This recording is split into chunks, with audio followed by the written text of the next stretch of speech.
was very unexpected, but যুক্তরাষ্ট্রের রাজধানী ওয়াশিংটনে মার্কিন প্রেসিডেন্ট ডোনাল্ড ট্রাম্পের উপস্থিতিতে আয়োজিত অনুষ্ঠান স্থলের বাইরে গুলির ঘটনা ঘটেছে।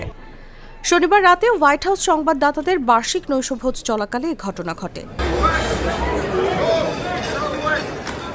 ওয়াশিংটনের ওয়াশিংটন হিলটন হোটেলে আয়োজিত অনুষ্ঠানের বলরুমের বাইরে গুলির শব্দ শোনা যায়। এই সময় ট্রাম্প ও ফার্স্ট লেডি সেখানে উপস্থিত ছিলেন। মার্কিন তদন্ত সংস্থা FBI জানিয়েছে হামলাকারীকে আটক করা হয়েছে এবং তাদের ওয়াশিংটন ফিল্ড অফিস ঘটনাস্থলে তদন্ত চালাচ্ছে। ট্রাম্পও সামাজিক যোগাযোগ মাধ্যমে জানিয়েছেন বন্দুকধারীকে আটক করা হয়েছে। বার্তা সংস্থা অ্যাসোসিয়েট প্রেস জানিয়েছে সন্দেহভাজন হামলাকারীর নাম কোল টোমাস অ্যালেন, বয়স 31 বছর। তিনি ক্যালিফোর্নিয়ার টরেন্স এলাকার বাসিন্দা।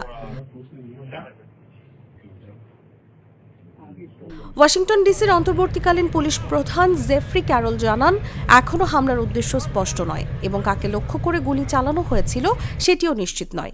তিনি বলেন, তদন্তকারীদের ধারণা হামলাকারী ওই হোটেলেই অবস্থান করছিলেন, যার ফলে তিনি সহজেই অনুষ্ঠানের সময় ভেতরে প্রবেশ করতে পেরেছিলেন।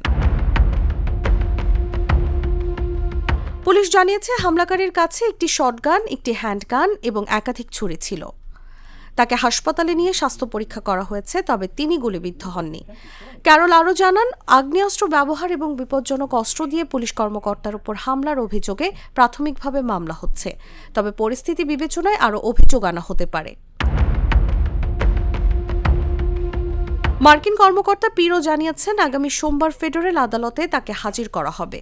পুলিশের ধারণা, হামলাকারী একাই এই ঘটনা ঘটিয়েছে এবং বর্তমানে জনসাধারণের জন্য কোনো তাৎক্ষণিক হুমকি নেই। ঘটনার সময় US সিক্রেট সার্ভিস দ্রুত ট্রাম্পকে নিরাপদ স্থানে সরিয়ে নেয়।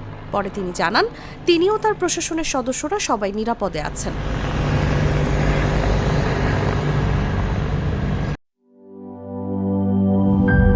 ইউরোপ, এশিয়া, আমেরিকা, যেখানে যাই বিশ্বের 145টি দেশে আজ ফ্রুটো পাই।